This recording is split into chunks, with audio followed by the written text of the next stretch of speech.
মগবাড়ি বরিশাল।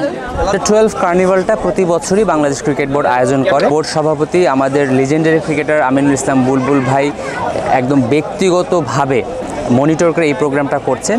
আমরা 8টা বিভাগে এই প্রোগ্রামটা করেছি এবং সোফার আমরা যে সাড়াটা পেয়েছি এতে আমরা অভিভূত। বাংলাদেশের মানুষ ক্রিকেটকে ভালোবাসে, বাংলাদেশের বাচ্চারা ক্রিকেট খেলতে চায়। খুবই সুন্দরভাবে আয়োজিত হয়েছে এবং আমরা আশা করি এই ধরনের আয়োজনগুলো বাংলাদেশের মানুষকে, বাংলাদেশের বাচ্চাদের, বাংলাদেশের প্যারেন্টসদের ক্রিকেট খেলার প্রতি আগ্রহী করে তুলবে এবং উদ্বুদ্ধ করে তুলবে। আমি বরিশালের সন্তান, পিরোজপুর জেলায় আমার বাসা।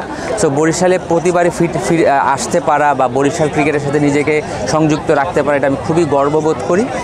বরিশালের এই স্টেডিয়ামটা ডেফিনেটলি অনেক সুখস্মৃতি আছে। লাস্ট টাইম যখন এখানে খেলেছিলাম আমরা অলমোস্ট 5-7 বছর একটা গ্যাপে এখানে ফার্স্ট ক্লাস ক্রিকেট খেলেছিলাম এবং আমি ফার্স্ট ম্যাচেই সেঞ্চুরি করেছিলাম। একটা জিনিস যেটা থাকবে আমার বাংলাদেশ ক্রিকেট বোর্ডের প্রতি দাবি, বাংলাদেশ গভর্নমেন্টের জাতীয় ক্রীড়া এনএসসির প্রতি যেই দাবি, এই স্টেডিয়ামে যে কাজটা হচ্ছে এটা যাতে দ্রুততম সময়ে শেষ করা যায়। কারণ এই স্টেডিয়ামটা ঘিরে এই দক্ষিণাঞ্চলের মানুষের একটা আনন্দ উল্লাস। এখানে যখন স্টেডিয়ামটা হয়ে যাবে এখানে আন্ডার-12 থেকে শুরু করে ন্যাশনাল টিম পর্যন্ত বিভিন্ন খেলা হবে, বিপিএল হবে।